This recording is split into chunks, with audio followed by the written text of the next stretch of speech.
All right, we're live again. All right, welcome back to another Totally Not a Podcast episode. I'm still AJ. Mark is still Mark. But actually, this week, Tyson is totally not Mark. How's everyone doing? Brilliant. How does everyone here feel specifically about Karen canonically no longer being considered one of Goku's friends? So They just true. cut that boy out. No, but like I can't have been the only. Did I get this wrong? But like, wasn't the wish that Goma made last week specifically about okay, everyone who's one of like all of Goku's friends are to be turned into children or whatever? Is that the way it was worded? Because if that's true, then that means we now have canonical confirmation that Karen is not Goku's friend. And I don't know how that was determined, but I just thought it was personally very, very, very funny. I mean, I may be True. misremembering, but I thought it was it not Goku and friends who helped against Boo? Was it not that wish specifically? Did they ever use any sensu beans in that battle? Well, now we're getting into a game of Kevin Bacon. See, like, you know, what I mean? Like, fucking Shenron was asking questions. Shenron was asking for specifics, and specifics are important to the wish. So, I mean, I don't know. But yeah, I honestly like this whole episode was really fun. It was just like we pretty much got to see the other side of the coin of this series, and we're going to get into it. But like, we got a new OP, we got a new ending situation, and yeah, I've got lots of thoughts. I actually got a little emotional watching this new OP. It wasn't at all how I thought it was going to be, but I think I've maybe listened to it about 40 times since it aired. So It does drill its way right into your head.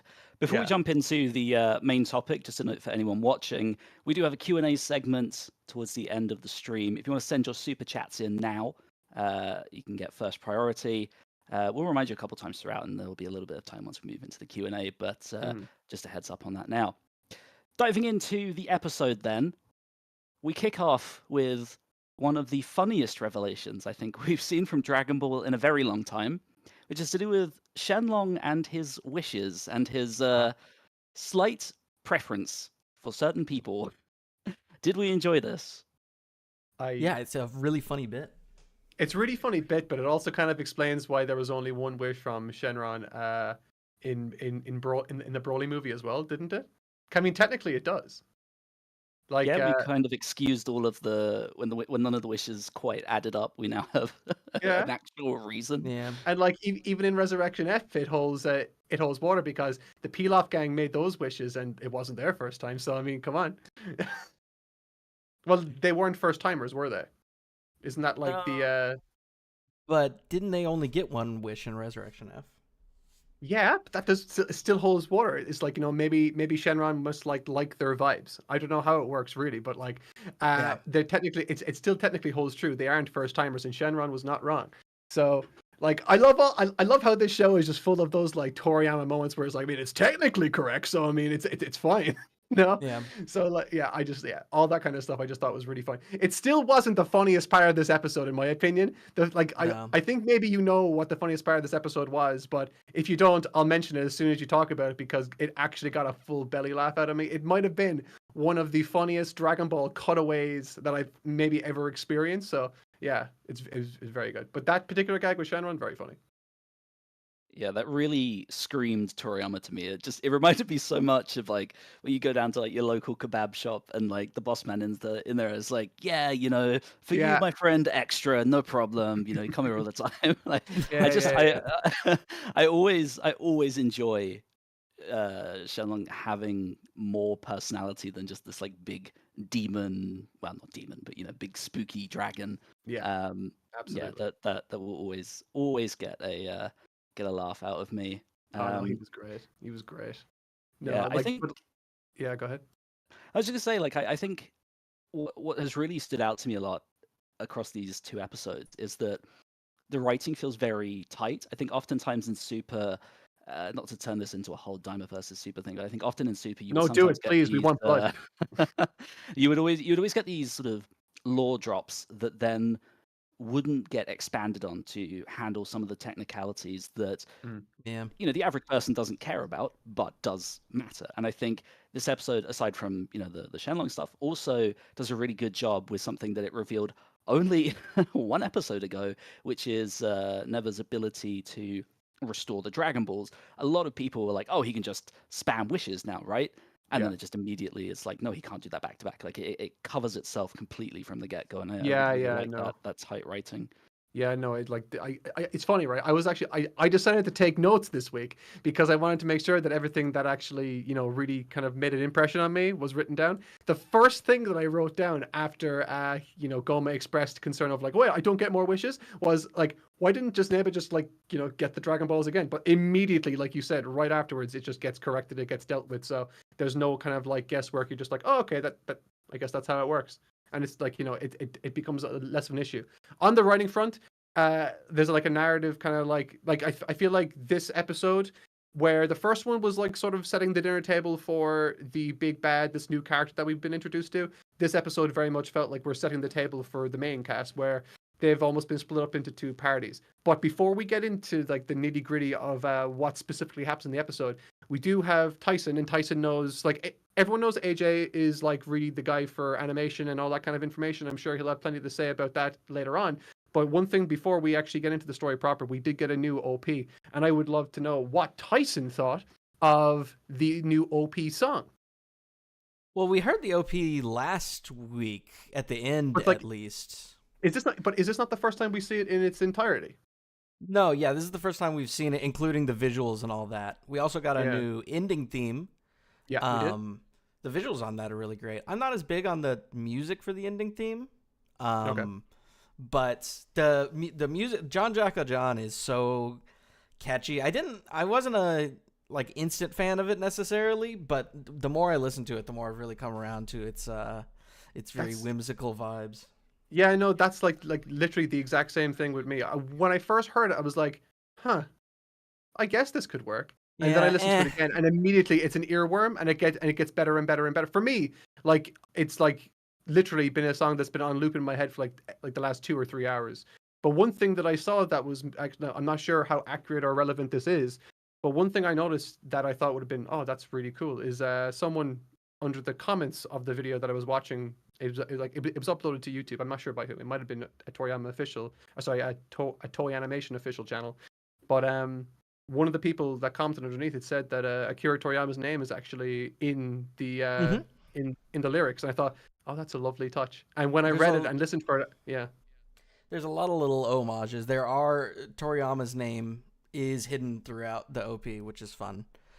There's also kind of a visual motif for both the opening and the ending of the We Were Angels feathers, which obviously, like, for We Were Angels, it was like taking like iconography from a Toriyama drawing of when Goku died and kind of expanding on it as like a visual motif for, Goku's gone. We've entered like the era of Dragon Ball without Goku for as long as that lasted.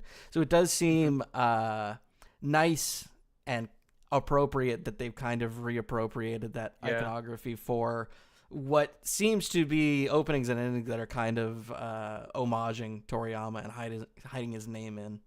No, absolutely. I think I think why I'm so kind of like high on this particular song right now is that I kind of experienced something with it that I never experienced it with any other Dragon Ball song, for better or worse. But it's like when I first listened to it, I was like, oh, it kind of starts a bit slow, and then it really gets into it. But when I noticed that in like the first 40 seconds, Akira Toriyama's name is spoken, and then it like the first 40 seconds, 50 seconds of the song feel kind of like almost melancholic, and then it kind of says like, a new story is about to begin after Akira Toriyama's name is said, is like, this is like his final gift, and then it gets into the big bombastic finish saying, Jakajan or whatever the lyrics are, but it all feels very uplifting, and like, here we are ready for one last Toriyama adventure. And it was like, oh, I got chills when I was watching it, when I made those connections in my head, whether it was intentional or not. It was definitely my experience when I listened to the song. But yeah, I'm actually really excited to be hearing that now every week, and it's definitely going to be added to my weekly rotation for for my music. No, go ahead.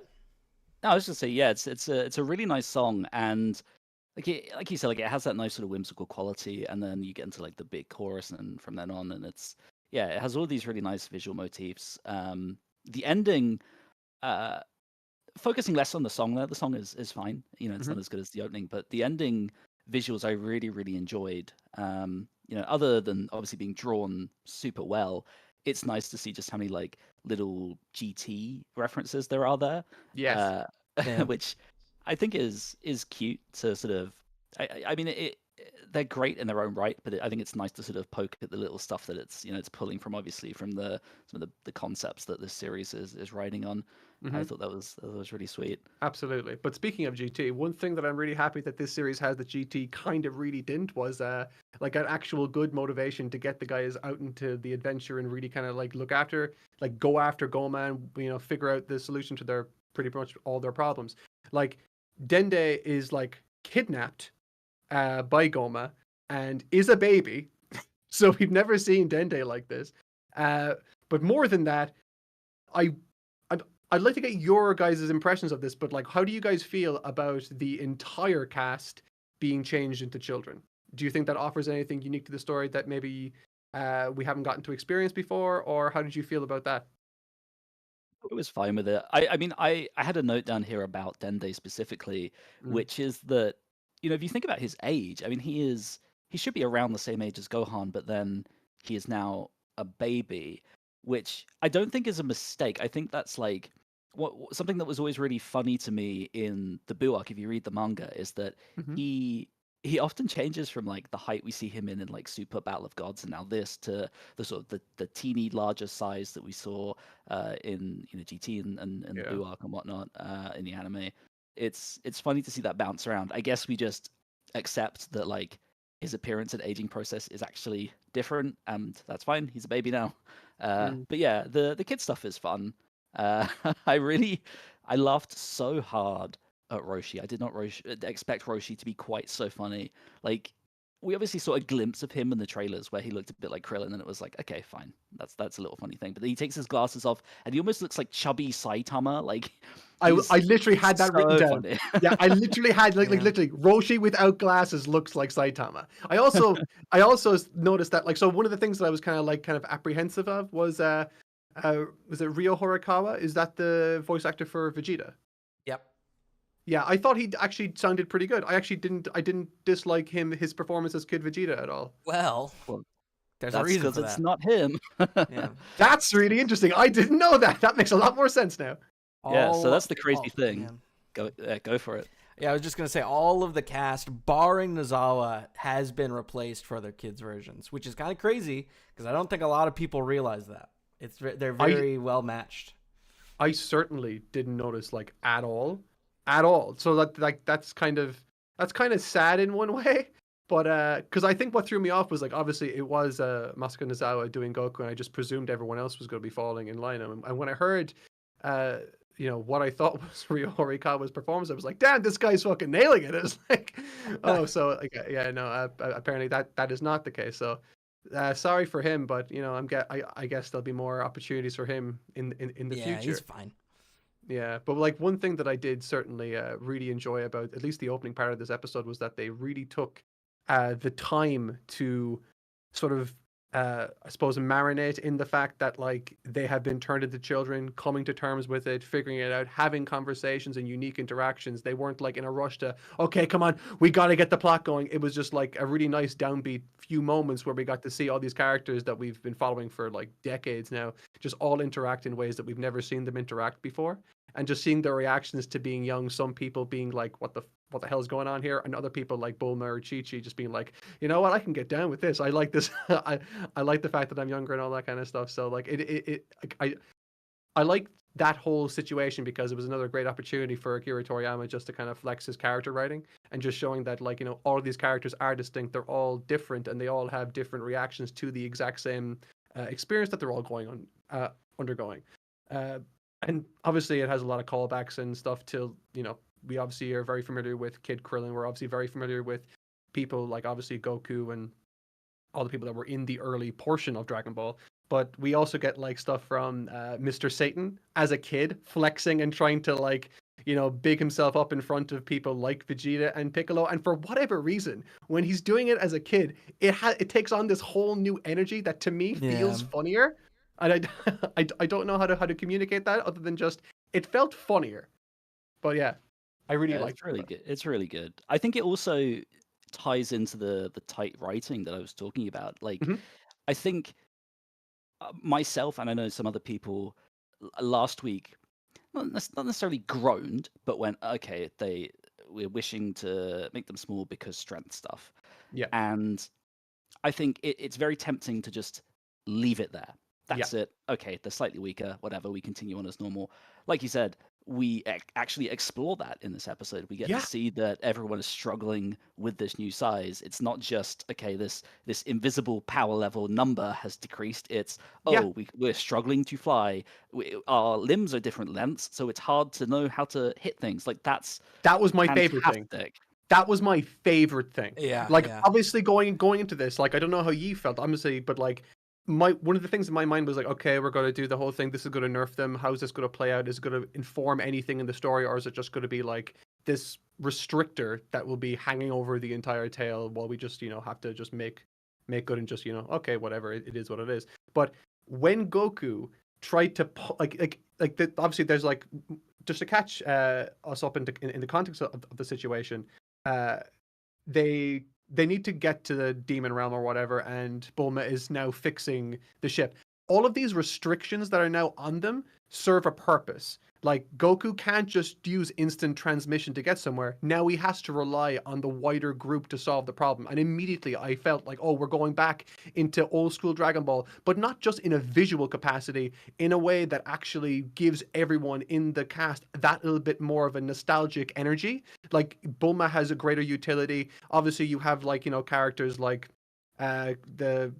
what's his name? Kibito then using his power to go to and fro. Like, it's not just the Goku show anymore, and he has to rely on other people. There was obviously then the time limit of, okay, Bulma needs 10 days to figure out this thing. And during the first 2 days, what is Goku doing? He's training and trying to figure out a way to kind of like, fix this particular, combat issue he has.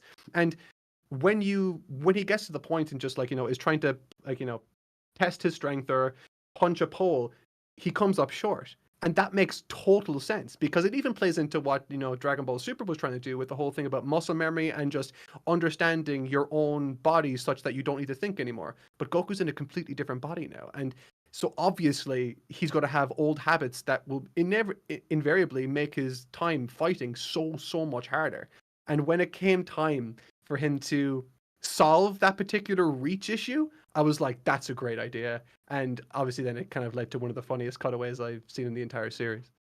Which is he goes to get the Nyoibo. And when he asks Roshi where it is, they cut to the Nyoibo being used as a clothesline. And I thought that is the most Toriyama joke I've ever seen in my life. And more than that, I wasn't expecting it. And I was just bending over laughing the entire time while I was watching it. It was such a good joke. Absolutely destroyed me. Like there are certain jokes where you just know that is a Toriyama joke. That is not coming from the mind of anyone else. That is a Toriyama joke, and it obliterated me. Yeah, so unceremonious. Yeah. Also the cut of Goku trying to fly the second time, where he's like, no, I think I can do this, and he goes to fly, and it's just him like very slowly animated doing like flips in the air as he fails. That really got just something about how like awkwardly like chubby that animation is that killed me. No, absolutely. Again, like, like you just, it's this limiter that's been put on the entire cast that I was sort of worried about. Ended up being my favorite part of the entire episode, because it informed so many different character moments. It informed how they're going to go about solving this problem, and it just involved everyone. It like even involved Karen, and I just think the implication of him not getting younger is just so funny, with just him technically then not being, I don't know. I just think that's, when I watched it, I was like, shouldn't he be like a kitten or something, or and like, where's Yajirobe, and just like the different things like that. Yeah. But I do wonder if the bit where Goku goes to like kick the pillar and can't reach, that whole segment, I do wonder if that was also a Toriyama thought, mainly because it feels like him actively like bitching to the audience about why he aged Goku up. Because, he's gone on record saying like, oh yeah, I aged him up because it's really hard to like have him punch and kick things with his short limbs. It's hard to draw. And so then we finally got this where it's like, oh, he's a kid again. Oh, it's really hard to make this little kid kick shit. No, absolutely, yeah. No, like there's like to me when I first saw it, that is what I thought about. But I also thought about the conclusion to the 21st Tenkaichi Budokai when he had to fight Yeah, Roshi. yeah, That was yeah. why he lost. His limbs were too short. So it's going to be interesting to see. Like I'm like again, it was just a perfect excuse to bring in the Nyoibo and like when there's like a creative reason to breed like.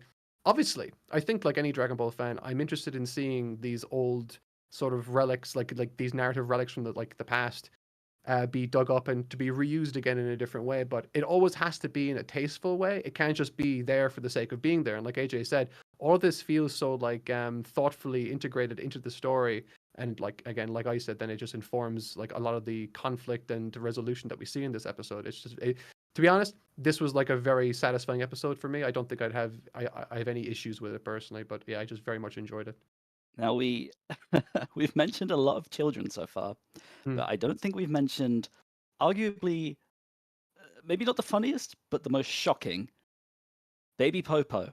Oh Horns. God. Oh my god, the horns. I was like, is that what was under the hat the entire time? Oh The my god. turban is off, the horns are out. Oh What a god. revelation.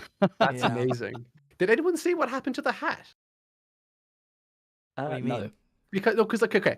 The reason I say this is because has anyone noticed that like everyone like everyone's obviously been de-aged or like aged down rather. And so has all of their clothes. So all of their clothes have gotten smaller with them. What Well, happened to the yeah. hat? Did the hat not qualify as clothing? I just think it's funny because like I would like to know like to see if like the hat did fall off at any point. He just didn't put it back on again. But it just makes me like put it this way: the hat has been such an intrinsic part of Popo's design for basically his entire run in Dragon Ball that seeing him without it just felt wrong. And when there were horns underneath, I was like, I was not meant to see that. And it's It felt so right. Look, maybe he's just comfortable in himself now. He was outed as a Yeah. demon by Gomar, and now he's just him. He's his full self. Horns out. I'm a demon. Let's go. Yeah, Perfect. I'm on board for it. No, like all the different designs for all the different characters were when they were kids, particularly Mr. Satan. I just thought was just very funny, and I'm just excited to see where eventually all of this goes. But we did get to see. I'm just trying to think. Where did the story go immediately after that? Then I think. Oh, is it is this when we see Gloria or is it not? I So mean, Gloria after that comes was the forward. rest of the episode, basically. Sure. Yeah, that We was got very early on. we We we got got a lot of we got a lot more lore stuff that I get again, I think is indicative of that writing that really cares about the history of the series. I mhm, mean, we have Piccolo who has all of this Namekian knowledge, again acknowledging, what all that was inherited back in the Z portion of the through story in the Kami. Yeah. anime. Yep. Well, through And Nail specifically. yeah, through Nail, and it's nice that we get this little backstory on Never and how he's this legendary Namekian who remained in the demon realm to protect the balls there. I thought that was a great little detail. Yeah. Um, yeah, I mean, we One thing specifically I liked about that, and I'm not sure that I mentioned this last week, but it was definitely something that I thought of when the challenges, like so when like obviously it's even mentioned a little bit in this week's episode that in order to gain access to those Dragon Balls, you need to defeat their guardian or whatever they're called. I forget what they're called. Um, but that kind of rings true to the tradition that was established with the Dragon Balls initially on Namek as well, where if a wayward traveler or adventurer did manage to find a village on Namek in order to get one of the Dragon Balls, they would have to pass a test of cunning or strength or speed or something. There would always be some sort of challenge standing in the way between the person looking to obtain the Dragon Ball and the Dragon Ball itself. And I do wonder then if this tradition that was on Namek was carried over from that tradition that Neba seems to be implementing now in the demon realm. I do wonder because like I just thought that was a nice little kind of touch or a little narrative flourish that I just noticed there. yeah, the Tamagami, the Orb Guardians, Ball Gods, whatever you want to call them, Mm, certainly seem to play a fairly prominent role. They are all over that opening. So yeah, yeah, I I mean like definitely it seems like I mean like obviously like it seems like there are three Dragon Balls, there are three Guardians, and then there's a big bad. So it seems reasonable to assume now at this point that like it's going to be like a situation where like they have to defeat each one in order to obtain the Dragon Ball for whatever reason. but that's not. But then, like, obviously, we have no idea how does like a black magic dragon look or behave or anything like that. So it'd be interesting to see how that one plays out. Do we have any thoughts about the Great Exodus from the demon realm that was revealed? That's now something that's forbidden. I thought that was quite an interesting little lore detail there. So just to clarify, this great exodus, is this like obviously there were like a number of entities within the demon realm that left, but like is it now the case that people are forbidden from leaving?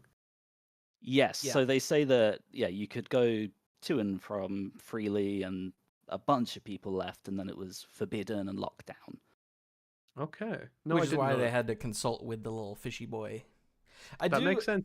That bit I felt was kind of almost implied in the first episode, but I did enjoy Yeah. them immediately, kind of similar to how everybody was like, wow, can he just spam wishes now? I felt like they also immediately counteracted another thing everybody was going to say, which was them like basically looking at the camera and saying, no, not everybody with pointy ears is a demon, but a lot of them Yeah. are.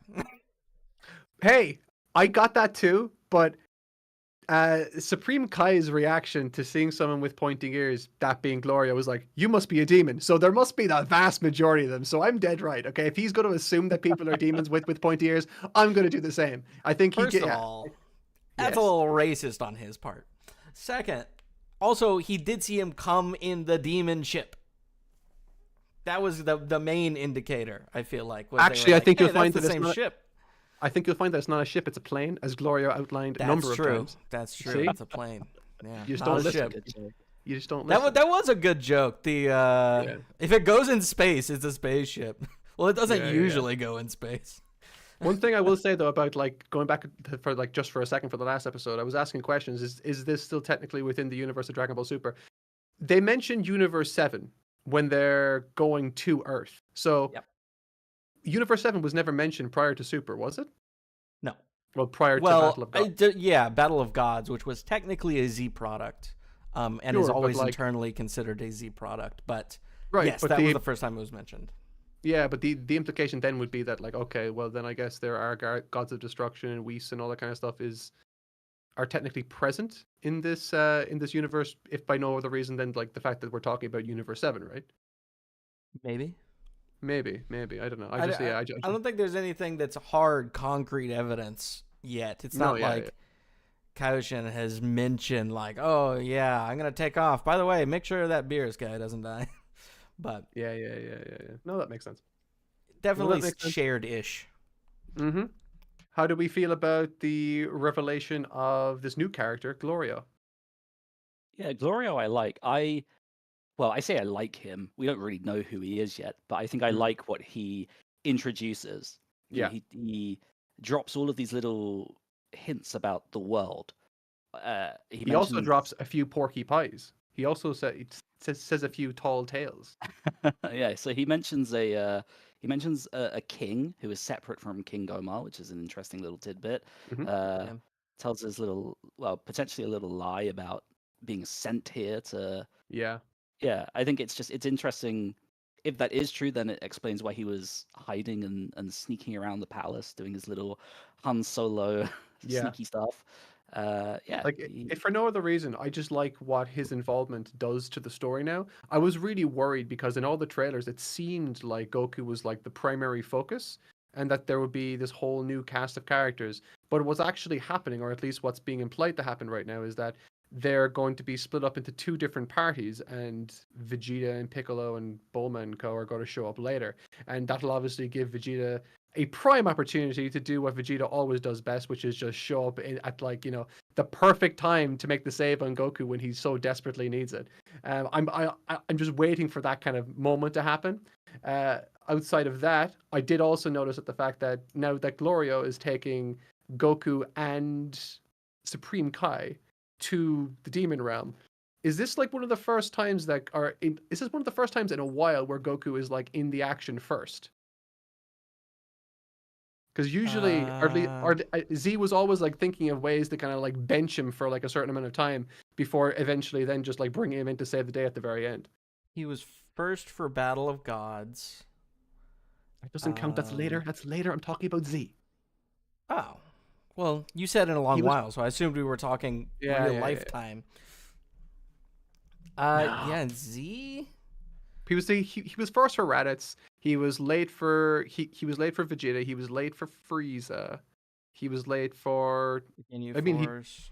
he showed up for Cell. It doesn't matter. But yeah, I just thought it was like, oh great, he's going to be the first one there for this. It was like that's out of character for Goku, and I'm happy for that. I'm happy that he's like going to be there, and I'm also thrilled to hear that like we're not just dealing with one Earthling party. We're now thinking and dealing with multiple. So now we're thinking about the Goma situation with his crew. We're thinking about Glorio's situation with his crew, and we're also thinking now as well about the Vegeta Bulma crew that are going to be showing up later to provide what we assume will be additional support.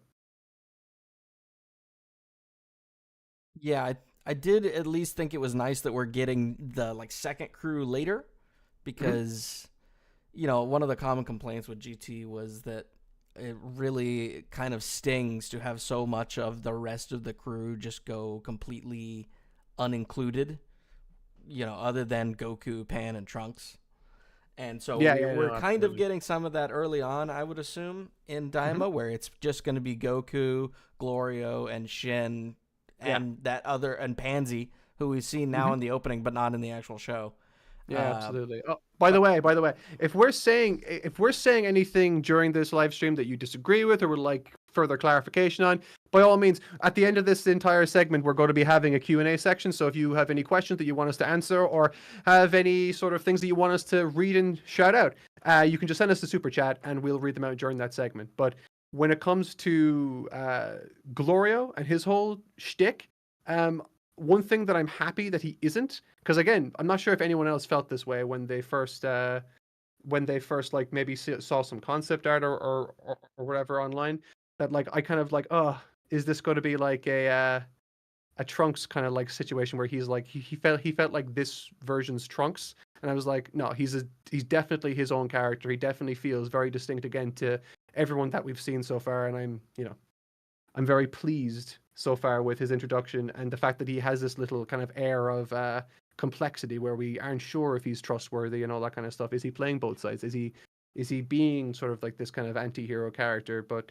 I suppose we'll see once they get to the demon realm. yeah, we did also see, at least in brief, in the opening, I think, we did see Mhm. what is presumably Dabra's dad, Abra, Yeah. which he looks funny. I can't show it, but yeah, he's like fat Dabra. He looks funny. I does. do wonder how much of him we'll get, because he's been name called. He's in the opening. Are we like? You have to assume he will be a part of this at some point You see, in the like future. whenever I look at these stories, or whenever it's something that I can't turn off as well. It's something that I'm very I struggle with, is figuring out how to just sit down and enjoy something with my mind turned off. And so Mhm. whenever I'm looking at something, I'm always thinking, okay, how is this going to play out in the future? When I'm seeing things like how Toriyama is navigating and implementing the secondary cast to like have their kind of like direct involvement to inform the story moving forward, I'm thinking, okay, how's this going to happen? This is why I think at some stage in the future Vegeta's just going to show up when Goku's like about to be taken out by one of those like Tomogachi or whatever they're called, um, those Dragon Ball guardians on in the Yeah. demon realm. There's going to be a situation where he's going to be down and he's going to need to be saved. But that could very easily be a Glorio moment as well. There's going to be a moment, I feel there has to be, because he has a sort of dishonest nature about him. That means that there's a little element of poison that in his character that will surface eventually. I feel like there will come a time where like he's gonna have to either choose a side or just bow out entirely, and it could go either way. I hope it's compelling. I hope it's competently done. But so far it's like the series has really filled me with a lot of confidence. I'm just curious. Do you have any kind of thoughts on where you think his character could ultimately go? Where like where we're going to be going in terms of like story structure and all that kind of stuff? Do you have any ideas or thoughts or theories, or are you just going to are you very much the kind of person that just wants to just see it how it plays out and not weigh in until much later? I do think, I think it's a little bit of both. Where on the one hand, we just don't have enough information about Yeah. him yet, or Pansy. I Hmm. mean, you can kind of get their general vibes. Like, it's clear the Glorio's kind of like the stoic, like edgy teenager. Like he very much has teenager vibes going on, and then Pansy seems like the upbeat, like ray of sunshine that might have some like spice hidden under there. But I mean, if you squint and just kind of blur your vision a little bit, you do see the GT DNA there. You got Goku, Kid Goku.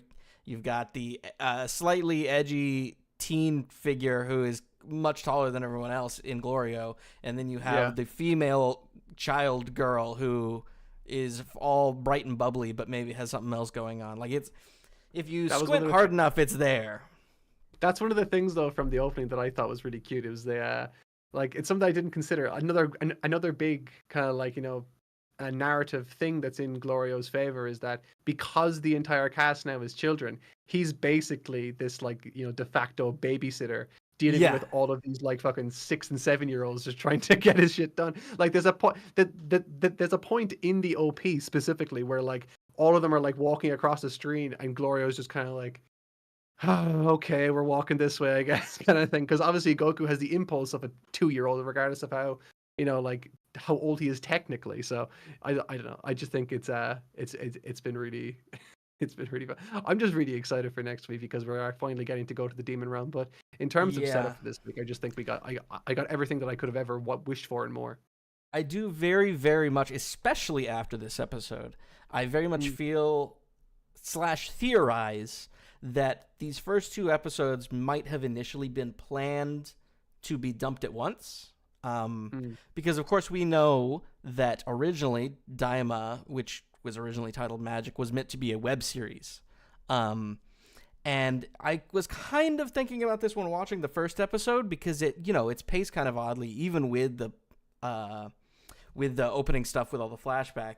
Even if you got rid of that, it's like very little for a first episode. We really haven't seen something like that since the first episode of Z was Gohan getting lost in the forest. But I could definitely see a world where Daima / Magic was originally, since it was going to be a web anime, it could have been intended to be either these first 2 episodes released together or maybe released binge style like Netflix. Which would make kind of the structure of these first 2 episodes make sense, because these first 2 episodes really function together as a like first episode, like establishing action type situation. No, absolutely. I just saw a comment there and it gave me an idea, because like, okay, so this comment reads, impressed at the restraint to not have Goku use the Nimbus again. They actually choose character over nostalgia. This kind of comes back into the whole thing that I was saying though about the implementation of the Nyoibo. It serves a purpose that was established after an established conflict Goku encountered. Goku had spent 2 days solving his issue with flying, therefore there's no need to get the Nimbus Cloud. So that's great, but he didn't solve his problem with his short limbs, so therefore he gets the Nyoibo. It's like the Nyoibo is there specifically to fulfill a narrative need, and the Nimbus Cloud didn't show up to scratch a nostalgic itch. And that specifically is why I have full faith in the rest of this series, because of that one decision. It's just, that kind of stuff I'm hugely on board for. But that kind of stuff. But also, I saw another. A lot of people have been commenting about, like, you know, Gohan, and like, you know, it's strange that he hasn't been mentioned yet. He has been mentioned. He was mentioned once, and I feel like it could be a Chekhov's gun where like they make a mention of him, but he's still the only character we haven't seen in baby form again. And I think that could also be because he's going to make a save later on, or he's going to play a big role. And it's going to feel great because he's one of the few characters in this series that we have seen as a kid and really liked as a kid. Like, if we don't get to see a kid Gohan like he was during the Saiyan invasion or on Namek, it would be on Namek actually, wouldn't it? Because wasn't he 5 or was he 4 during the Saiyan invasion? He was 4 during either during the invasion or at the very beginning of Z, if I recall. Either way, somewhere around there. Well, no, because like, didn't they say first graders? So first graders would be 6 or 7, right? Yes, kindergarten's 5, at least over here. I Okay, don't well, know yeah. if it's different in Japanese schools. Regardless, this has just made me. This is just. I feel like the fact that we know what Gohan's character design looks like during that age, and it's also a fan favorite of him during that age. I can't imagine them mentioning that he's not there. Everyone undergoing this massive transformation, knowing us knowing also in our heads that he's undergone that transformation too, and they're never going to show him. That's not going to be the case.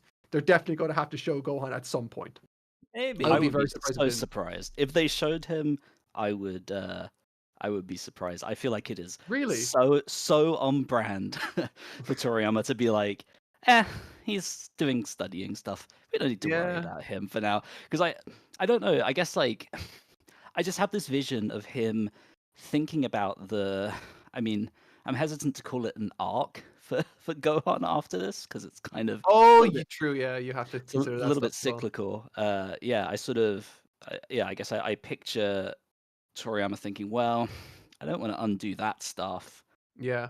and just kind of throwing it away. But I don't know. I Oh, could be wrong. you have to also consider that this is also super close after Boo was defeated. So canonically, Gohan's the strongest character. So like it's not like he's gone to wreck and ruin yet, like he had in Resurrection F. So I still think there's still something that he could add to this story without impacting what Battle of Gods did. That doesn't I'm, necessarily have to be true, if only because there has been some sort of time that has passed between It couldn't have, the but it end of couldn't the have been Boo that arc and long this. though. It couldn't have been that long though, because didn't Neba say that like, oh, they were used recently, and that recently being they were used during the end of Majin Buu. Yeah, and recently is a very indescript word.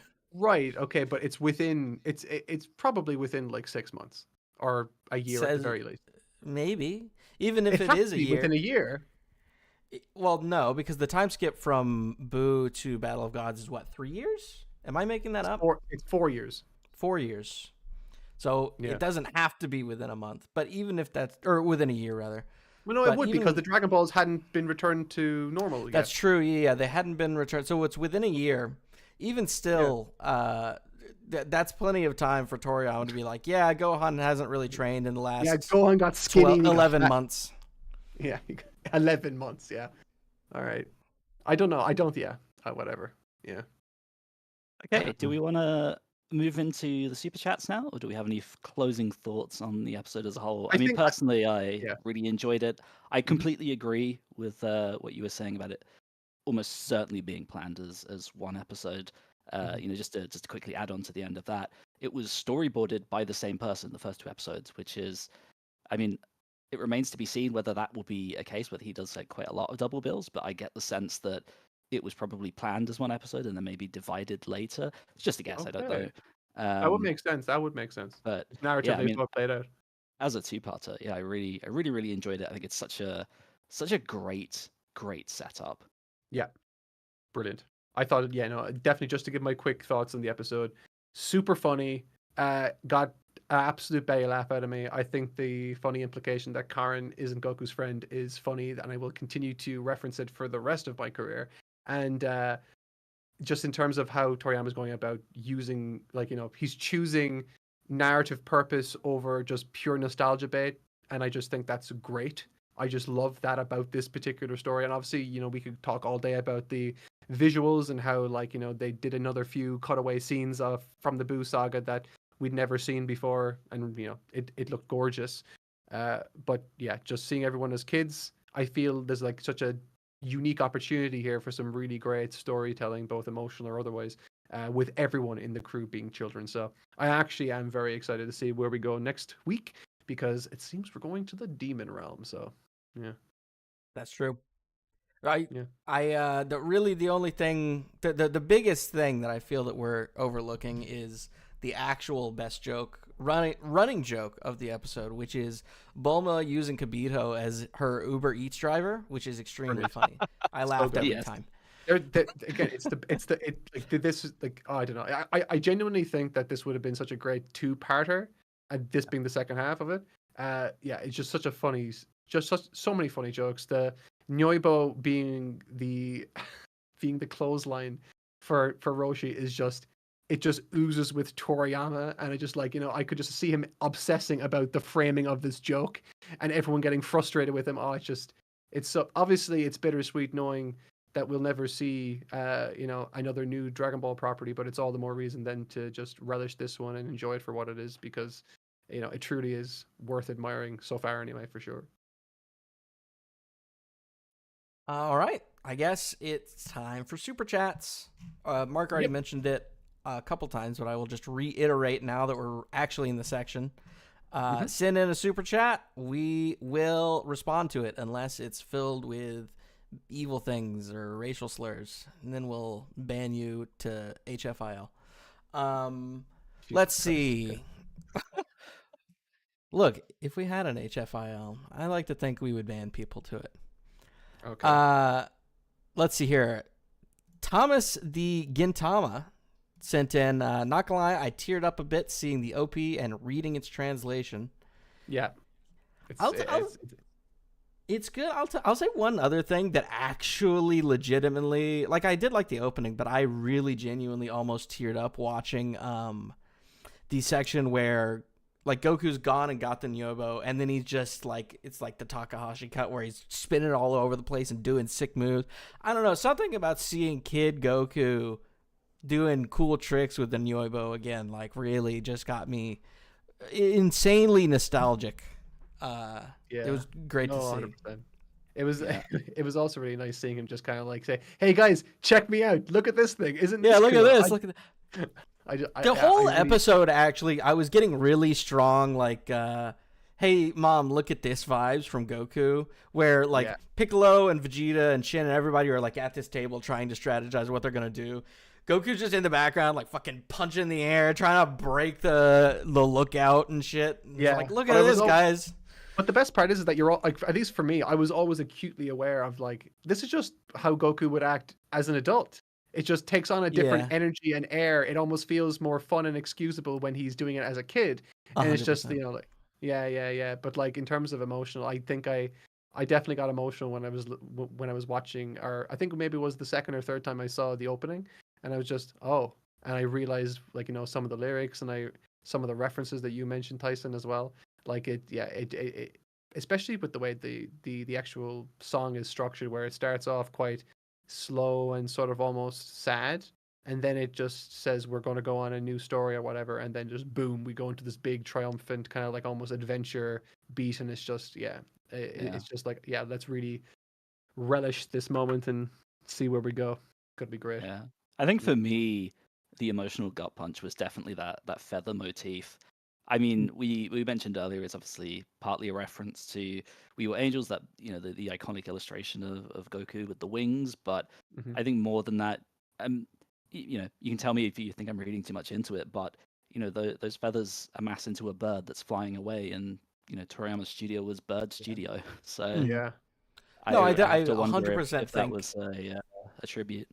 I think the whole thing, like, the feathers are not necessarily a We Were Angels reference so much as they are, like, reappropriating iconography that was originally like, oh, this is, like, symbolic of Goku's passing, and kind of, like, reappropriating that for now very much directly, like, this is about Toriyama's passing. And the bird at the end. I mean, even Tori, bird. Yeah. Oh, I don't know. Man. Let's see. We got the Cartoon Gamer, who says, if every adult was changed into a first grader, I think that means Goku is even younger than he was at the start of OGDB, right? Which I think is true. Yeah, because he was 12, right? 14. No, 12. He thought he was 14, yeah. Yeah, he thought he was 14, but he actually got it wrong. Yeah, he was 12. So if he's like 6-ish, give or take a couple years, maybe if there's some weird, like, Japanese school system thing that I'm not familiar with, definitely younger than he was at the beginning of Dragon Ball, which is an interesting thought. Yeah, I hadn't considered that. That's funny. And I guess that also is reflected in the design. Like, he definitely looks younger, I think. Do you not think? Yeah, no, he looks Well, it is kind of hard to kind of gauge that based on how they aesthetically look, just Yeah, purely by Yeah, it's the such a stylistically. fact that different style as well. it's Yeah. it's such an incredibly different style. But I do like the little kind of like, nods to like his limbs being shorter and this being something that he has to overcome, and little things like that where the size isn't just like this sort of nerf, but it's like this interesting new kind of challenge for them to have to overcome. And you see then obviously that Goku faces that challenge like he does all challenges head on and just spends 2 days straight training, and eventually that pays off and he regains flight. And you just then must wonder Of a sort. through, yeah, but like he can fly now again of a sort, but he can still fly better. So could this story be like Goku over the course of various challenges that he has to encounter? Will he regain his old powers and all that kind of stuff? So it is interesting to think about things that way. Yeah, Well, that's we've a seen really Super good Saiyan at point. least. Because of course, yeah, I was about to say we've seen Super Saiyan in the In the open. trailers. Yeah. And the And opening. of course, and the opening, of course, yeah. So Yeah, that's yeah. I didn't even think about that. Yeah, I Yeah, wonder how no. that will come about. I mean, if it continues with how tight the writing is, I wonder if there's like almost like a secondary build up to it. Yeah, it's Yeah, good. See, that's specifically what I like about this setup, is that it kind of gave me a whole wave of confidence. Like, oh, Toriyama, take the wheel. Please, God, take the wheel. Because this has so much potential. We get to relive all of those great moments that Goku had throughout the entirety of Dragon Ball, which again plays into this whole series being a celebration of the series, but we get to see what it looks like for Goku to rediscover all of these abilities in moments where he needs them. And I just think that's a really interesting idea, first of all, but it also creates loads of opportunity for tension. I think that there are basically two particularly possible options, which is one, in an episode or two from now, when we get our first big fight, Goku just goes Super Saiyan and then we're done with it. Or, kind of playing into the JRPG vibes that we've talked about before, it could very well be that like Goku reacquainting himself with his skills is like a running like theme of the series, and similar to him relearning how to fly, and even then he hasn't really mastered it yet. We could see a long, like basically Goku just like JRPG leveling up each episode and like getting new moves and reacquiring the ability to turn Super Saiyan and stuff. I could definitely really see that. It's not something that I thought about at all until this episode, but I could definitely see that happening. Yeah, no, I'm pretty. I I'm love very that. It'll excited be for the getting like potential. XP boosts popping, Yeah, popping his yeah. pay to win XP boosts. Yeah. It'd be interesting to see what happens. One thing that I didn't actually one thing that I didn't mention, but something that I didn't notice. This isn't anything to do with the question, so I apologize. But in the OP, there's a specific chunk of it dedicated to like a stick in the ground with like a flag on it. And I just Yeah. assume, could that be tied to like Glorio's backstory? That could be his motivating factor. Could he be trying to avenge something, or, I don't know, something. Maybe he might want to use the Dragon Balls to revive somebody. Who knows? But I'm just saying that could play specifically into Glorio's motivation that we were discussing earlier. That I didn't mention. I should have mentioned that. But yeah, I think that particular visual in the OP definitely seems to be tagged to him in some capacity. Yeah, That's definitely between one aspect. Sorry, go on.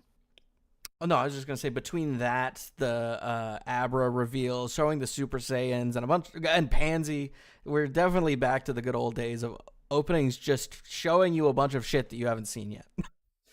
Yeah. Oh my God! Yeah. When I was showing my wife Dragon Ball back in the day, I was showing her it through Kai, and the OPs are just like pure spoilers. Oh, I'm like, yeah. holy balls! It is just all wall to wall spoilers. I I'm was like, gonna say Kai kicks off with Bardock, and it's like, okay, fine. Yeah. yep. Yeah. But yeah, no, I think I'm really looking forward to. I believe I may have said this last episode as well, but I'm so excited to explore a new realm. Like Yeah. again, we saw in the opening there are all of these characters, some that like we don't even know anything about at all. There's not been any kind of like press release, and they surely must come with some kind of backstory and a motivation. They have their own lives, their own world. We've heard about this other king that that Glorio mentioned. Like there's a whole realm to uncover, and that's so exciting. Yep. That's so much more exciting to me than just like here's the next big bad. Like it's Yep.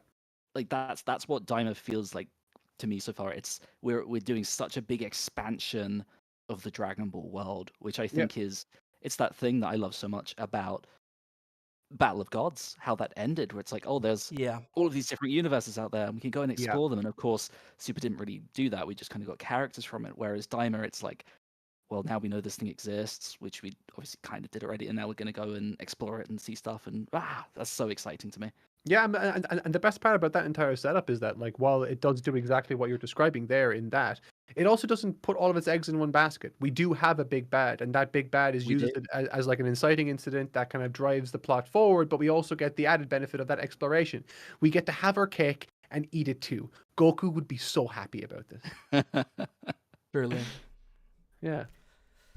Let's see what else. Dark Cloud Uchiha says, "What if the hat in his horn," referring to Popo, or what if the hat is his horn?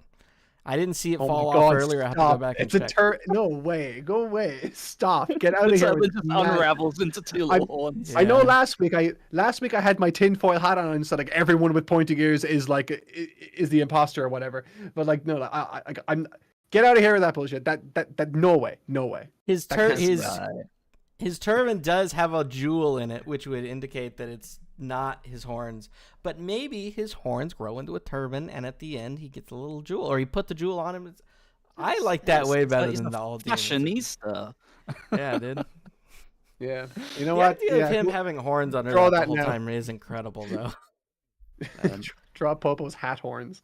But like The audacity of Mark shutting this poor man down after going on a rant for like 20 minutes last week. They have pointy ears. They're demons. I'm gonna do a video. We're gonna do a deep dive. Man, this as soon as I saw that line in this episode, that was like, well, not everyone. I just thought, oh, Mark is gonna be crushed. He's gonna be so Yeah. sad. No, Yeah. I'm not crushed because freaking Supreme Kai proved me right and say like if his reaction to seeing Gloria with pointy ears is him to say, "You're a demon too," that must mean that by default the vast majority of people, it's fair to assume that like But you know he- like They Sorry, go already on. said that they like, hey, there's the demon spaceship that was here earlier. Yeah, our little boy Shin was just using context clues. Yeah. You they- went they- on a full Sorry. crazy Yeah. unraveling of everything.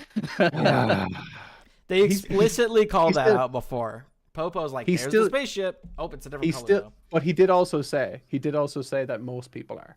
So He did. Yeah. He did. so But I'm then- still right. It's very wise do to your deep leave dive. that Yeah. little bit of wiggle room for plausible deniability so that people don't go online and claim that Man-Wolf is a demon. It's which very funny though. Still may like, be true. Yeah, there's like I feel like there are lots of small moments where you can like see Toriyama narratively just covering his ass, and I just think it's Yeah. it's very funny, but yeah, it's also very good. Yeah. Goldfield said, "Where's Gohan? No characters mention him. Goku's about to leave and hasn't thought, has my son de-aged as well? It's strange he hasn't even been acknowledged. I mean, he was acknowledged last episode, but it is kind of funny this episode, not like post getting shrunk, that nobody's been like, wonder if Gohan's okay." I feel like if he isn't in this episode in this series in any capacity, it's like a small missed opportunity. Just because like there are very few characters in this series where we've seen them as kids. Like Yeah. who are we talking about? It's Goku, it's Chi-Chi. Like Chi-Chi, Bulma doesn't yeah. even count. Nope. We've never seen Bulma as a kid outside of like maybe Vegeta in Battle of Gods and some filler stuff, but not ever like in a participatory fashion. yeah, like there Piccolo there are for a very- tiny bit. Yeah, but we didn't even see Piccolo this age. It was always like him either as a baby or as like a teenager. Yeah. But like yeah. but Let me like ask a question real quick. yeah. Because they didn't work out were they told what the wish was specifically in this episode? I would surely Popo would have at least informed them, right? Because the only reason I can think to like justify them not going, oh, where's Gohan? What's going on? Is that they don't realize that other people were affected. They don't understand the scope of the wish. Yeah, maybe. Yeah, That's all- we weren't that's the only way I shown can him go. explaining that. You could maybe argue that he explained further off screen, but I don't think there's any compelling reason Yeah, to but- assume that with confidence. I mean, Yeah. like, yeah, they were all kind of sitting down in this big kind of conference meeting on the lookout, which I thought was kind of cute as well. But yeah, it is hard to say. But yeah, I would still like I don't like I think as AJ said, like, you know, it's not outside the realms of possibility that we'll never see Gohan in this series. It's certainly stranger things have happened, but I still think there's still good it would be wasted potential. Pun not intended. If Gohan isn't included in this in some capacity, just by virtue of the fact that like he's a visual design that we've seen before in the past, and it would be a cool opportunity to use him and for us to kind of see that, I guess.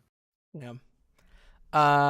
Let's see. We've got a good enough amount of super chats at this point that I think we will cut off here and just do the ones that have already been submitted. So if you're thinking about sending a super chat and you wanted your question answered, maybe hold it until next week, unless you're just save it for next week. Generous. Ask the questions that week. You got to get in fast with those super chats next week. If you want your question answered, you got to get in fast. Of the ones that are left, Jaruro says, so glad Daima Vegeta is going to be playable in Sparking Zero. Now I can have my 5 team of comically big head Z Warriors. I am stoked that they've already announced that. But what did they announce? That they tease some of the characters that will be in the Daima portion of the Sparking Zero DLC, of which there could be even more characters. Yeah, they teased Glorio and Mini Vegeta. I'm interested to see. They probably won't. It probably won't happen. But it would be great if when that Daima DLC comes out, they retouch the model for Daima Goku, because man, definitely the worst model in the entire game. I saw. I don't know. That is familiar to me because I did see that. I saw a Kid Goku floating around online, and people were saying that it looked cursed. All right, so. Yeah, I don't know what happened there. But yeah, did you say must have just been rushed? Glorio is going to be playing in Sparking Zero, did you say? Yep. Oh, now that's interesting, because I'm so curious to see how his combat functions. Because I mean, is he has a gun? Does he have any martial arts? Is he just going to be like pulling out the gat? Like, what's his playstyle going to be like? By the time that DLC releases, we will probably be way, way, way more familiar with him, because we've already been given a timetable for the DLCs, and I think the Daima DLC is coming out. I can't remember if it's at the very end of this year or Q1 of next year, but the point is, it's coming out in quite some time, so we'll be at least 20 episodes familiar with him by the time it releases, or 15 or something like that. We're 12, I don't know, like 12 weeks familiar with him. Numbers are hard anyway. Yeah, it's difficult, but boy, I hope they retouch that Daima Goku model. Let's see here. Oh, get ready. This is a new one. Kawaii Kindle asks, if you're totally not Mark, then who are you? The artist formerly known as Mark. I've never been Mark. That also Fly it's easy. The funniest question to me. Oh yeah. One thing I will say about you, like, I deeply, deeply, deeply regret choosing that as my like my YouTube handle way back when, because you guys can vet this claim that I'm about to make, but in every single video I've ever released, there's always someone who says some variation, and they think they're hilarious. They think this is such an original joke. They'll always say, if he's not Mark, then who is he? Hey guys, I think he is Mark. No, but you can't take... No. You cannot take that angle. You have to embrace it. You have to pretend that you have 800 IQ and you manufactured this name to bring in comments, to farm engagement, to bring in these super chats like what you just got. It's the biggest brain move. I mean, jokes aside, I do think like it's a better name than you give it credit for. I hate it because you asked me to do graphic design for it, and it is the worst combination of words to do any kind of thing. Even the initials trying to make a logo out of it is fucking impossible. Yeah, no, it's the worst. But but by the way, if anyone wants to pitch a logo for this channel, for TNM or Totally Not Mark, send it to my Twitter, okay, and I will consider it. Go ahead. Anyway. Yeah. Sorry. Next question. What was the next question? Oh, Fly Easy. So is Yamcha younger? If not, he's the strongest. Is there a reason to think that he isn't younger? Did I miss something? Did we see he's definitely Yamcha? One of their friends. Did we see TN? No, but like he literally canonically after Cell is like, well, anyways, this is enough for me. I'm not gonna hang out with you guys anymore, and doesn't show up. But he's definitely a kid in this because he did help with Boo. Yeah, but I wouldn't be surprised if we never see him. What happens to Chaozu wouldn't be a kid because he was just vibing during the whole thing. Yeah, we saw Yamcha because he spoke last episode because he was famously recast, and then I think we see him as a kid reacting today, right? I think maybe so. we did. I think I'll be watching the episode anyway, right after this with my wife. So I guess I'll find out then. I'll keep an eye out. Yeah, I also end up rewatching the episodes right after. As soon as my partner gets home, we saddle up and rewatch them. So by the time the week's over, I've watched each Daima episode like 4 different times. Yeah, same. Yeah, the joys of being a creator. I will spend the rest of the night and tomorrow essentially frame by framing through an episode. Not even rewatching it, just frame by frame. Oh god, I can't even think about animation right now. So just go ahead. 2 questions left. First one from Bob. Big fan of that name. Bob asks, wouldn't Gohan still be ultimate at this point?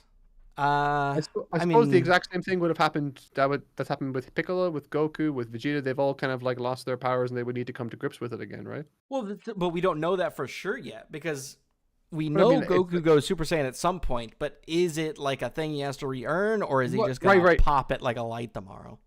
Well, I would be very surprised if it's something that he just happens to get. If for no other reason, then everything he's had to regain so far in this episode has come with struggle and effort. So it seems to be the case that everyone, once they've been made small, and this was the purpose of the wish in the first place, is nerfed, and they have lost control of their powers, so to speak.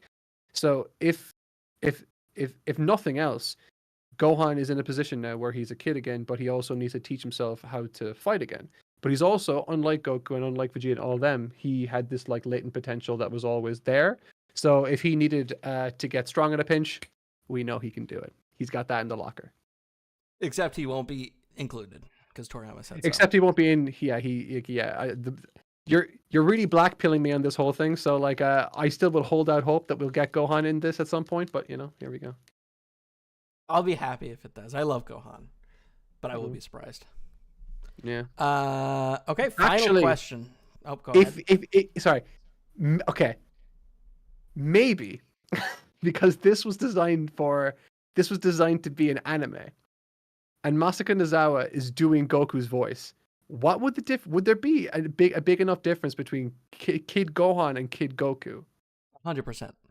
Okay, I would like to see that though. She plays them quite differently. They also have very different accents, which is something that's harder to pick up for us as like international viewers, but it is still there. And she does also voice them slightly differently, different intonations and that sort of stuff. Okay. Okay. We'll see when Gohan shows up. Okay, yeah. We just got to assume he will. Yeah. Final question from SSG George or Jorge, depending on where you are. He says, could the reason that the Demon Realm and its inhabitants are not brought up to participate in the Tournament of Power is that the Demon Realm exists outside of the universes, technically not being representative of Universe 7? I mean, I think that's twofold. One, it seems to me, at least, I don't know about you guys, but it seems to me that even if Daima is technically compatible with Super, it doesn't seem interested in entertaining Super's thoughts at all, really, other than a brief mention of universes. Yeah. But I do think it is interesting. I think we talked about this a little bit last week, but the idea that like the Demon Realm is like there's not one per universe, it's just like its own separate entity is really interesting because I don't know, that's not something that we've ever seen before. Ever since universes were invented, it was just, oh, here's universe 6, here's universe 7, and oh, and then there's this over there. But now we've got this separate entity disconnected from all of them, which makes it feel, I don't know, more special than the whole multiverse thing, which also kind of plays into what we were talking about earlier, where that was just kind of floundered in Super and nothing ever really came of it. We didn't go and explore any of them. Yeah, for sure. No, I agree. Well, I just see a comment there, and I have to make mention of it. How Goku will eventually get the Super Saiyan form is that he just needs to focus on the tingle in his back. There you go. It's true. That's the answer. Yeah, he's got to think about the tingle, So brother. true. Yeah, but his back is smaller now, so maybe the tingle's in a spot he's unfamiliar with. Hey, you never know. I'm open to all possibilities. Tingle in the back, Gohan, sign me up. Let's go. Well, I think All that's right. it, If right? that's okay, if that's everything, I do have one last announcement before we head off. We are now on Spotify and Audible, and will be on Apple Podcasts or Apple Music within the next sort of 12 hours or so. So if you are interested in the audio versions of these, you can get those there. Feel free to go over there and subscribe for those. But otherwise, we will continue to upload the video VODs to the second channel. That is totally not a podcast. You can find that and subscribe. That would be great. Otherwise, we will see you. I'll try to in the link it next actually one. in the yeah. I'm going to link that in the in the chat now actually for anyone that Yeah, wants. it's also in the description already. Yeah, but who's got time to go there? God, I didn't think about who's that. got? I know. See, this is why. This is this is why I'm in the title. Sorry. 1 second. All right, guys. There's the channel. You can subscribe if you are so inclined. And yeah, like AJ said, there will be all the VODs will be uploaded there. And if you want to catch them in audio format, you can check them out on Apple. Was it Amazon? Amazon. All the What did places you say? podcasts are Spotify, basically. Apple. Yeah. If YouTube Music is also in demand, let us know. We can get it there as well. Mhm. But yeah, the big three are covered. Great. Yep. But yeah, All right, guys. Thanks so much for listening. I will let Mark bring us out. thank you guys so much for listening. We will be back next Friday covering episode 3 of Dragon Ball Daima. Episode 2 was sweet. It was really good. I enjoyed it a lot. And yeah, I can't wait for the next episode. But until then, we'll see you all next time. Thank you so much for watching. Thank you Bye, so gang. much to Trev for Oh, drawing yes. during this. If you enjoyed the drawing during this episode, this was done by, is it I am Trev on Twitter? Is that what the handle is? I am the Trev on Twitter, at I am the Trev on Twitter. He is a great Dragon Ball artist, a great artist in general, and he actually helps us a lot with a lot of the thumbnails on this channel. So if you're a fan of his artwork, check it out. Bye for real, gang.